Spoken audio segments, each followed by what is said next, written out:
வணக்கம் தமிழ் சொந்தங்களே. விவசாயம் மற்றும் விவசாயம் சார்ந்த தகவல்களை தொடர்ந்து தெரிந்து கொள்ள நம்ம தமிழ் வேளாண்மை சேனலை மறக்காமல் சப்ஸ்கிரைப் பண்ணிக்கோங்க. இன்றைக்கி நம்ம என்ன பார்க்க போகிறோம்னா, ஹேரிங்கட்டா கருப்பு கோழி இனங்களை பற்றியோ அதுக்கு பின்னாடி இருக்கக்கூடிய நிறையா வகையான சிறப்பான தகவல்களை பற்றி தாங்க பார்க்க போகிறோம்.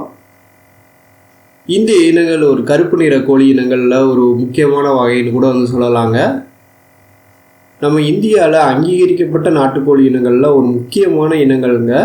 குறிப்பாக மாநில அரசும் சரி மத்திய அரசும் சரி சேர்ந்து அங்கீகரித்த ஒரு முக்கியமான இனங்கள்னு சொல்லலாம். இந்த இனங்களை பொறுத்த வரைக்கும் இதை சரியான முறையில் பராமரித்தா அதிக லெவலில் முட்டையிடக்கூடிய தன்மை கொண்ட ஒரு முக்கியமான இனங்களாக இருக்குங்க. இந்த இனங்களோட பூர்வீகம்னு எடுத்துக்கிட்டிங்கன்னா வெஸ்ட் பெங்கால பூர்வீகம் கொண்டது தான். நம்ம மத்திய அரசால் அங்கீகரிக்கப்பட்ட பூர்வீக இனங்களில் ஒரு முக்கியமான இனங்களாக இருக்கிறனால இந்த இனங்கள் பாதுகாக்கப்படுதுன்னு சொல்லலாங்க. இந்த இனங்களோட சேவல் மேலே இருக்குது பாருங்கள். கீழே பார்த்தீங்கன்னா கோழிகள் இருக்குங்க. இது ஒற்றை கொண்ட அமைப்பை சேர்ந்த ஒரு கோழி இனங்கள்ங்க. இதோட கால்கள் பார்த்தீங்கன்னா நடுத்தர உயர கால்களை கொண்டதாக இருக்குங்க. மஞ்சள் நிற கால்கள் இருக்குங்க. இந்த இனங்களை பொறுத்த வரைக்கும் முட்டை மற்றும் இறைச்சிங்கிற இரட்டை தேவைக்காக மேற்கு வங்கத்தில் இருக்கக்கூடிய பல்வேறு பகுதிகளில் இந்த இனங்கள் வளர்க்கப்படுது. ஆனால் வணிக ரீதியாக பார்த்திங்கன்னா சிலர் மட்டும் இதை கொண்டு போயிருக்காங்க. ஏன்னா இந்த முட்டைக்காகவே பார்த்திங்கன்னா இந்த இனங்களை வளர்க்குறாங்க.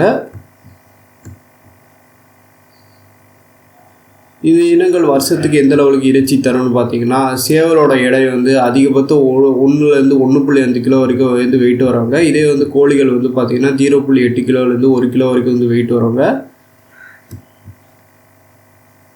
இதே எந்த லெவலுக்கு முட்டையிடும்னு கேட்டிங்கன்னா 70லேருந்து 100 முட்டைகள் வரைக்கும் இடக்கூடிய தன்மை கொண்டதுங்க.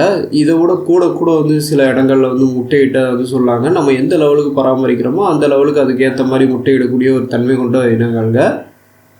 இந்த இனங்கள் முட்டையிட ஆரம்பிக்கக்கூடிய காலகட்டம்னு எடுத்துக்கிட்டிங்கன்னா ஒரு 170லேருந்து 180 நாளுக்குள்ளே முட்டையிடுவாங்க. முட்டையோட வெயிட்டுன்னு எடுத்துக்கிட்டிங்கன்னா 28லேருந்து 44 கிராம் வரைக்கும் வெயிட் வருவாங்க. பழுப்பு நிற முட்டைகள் தாங்க இடம்.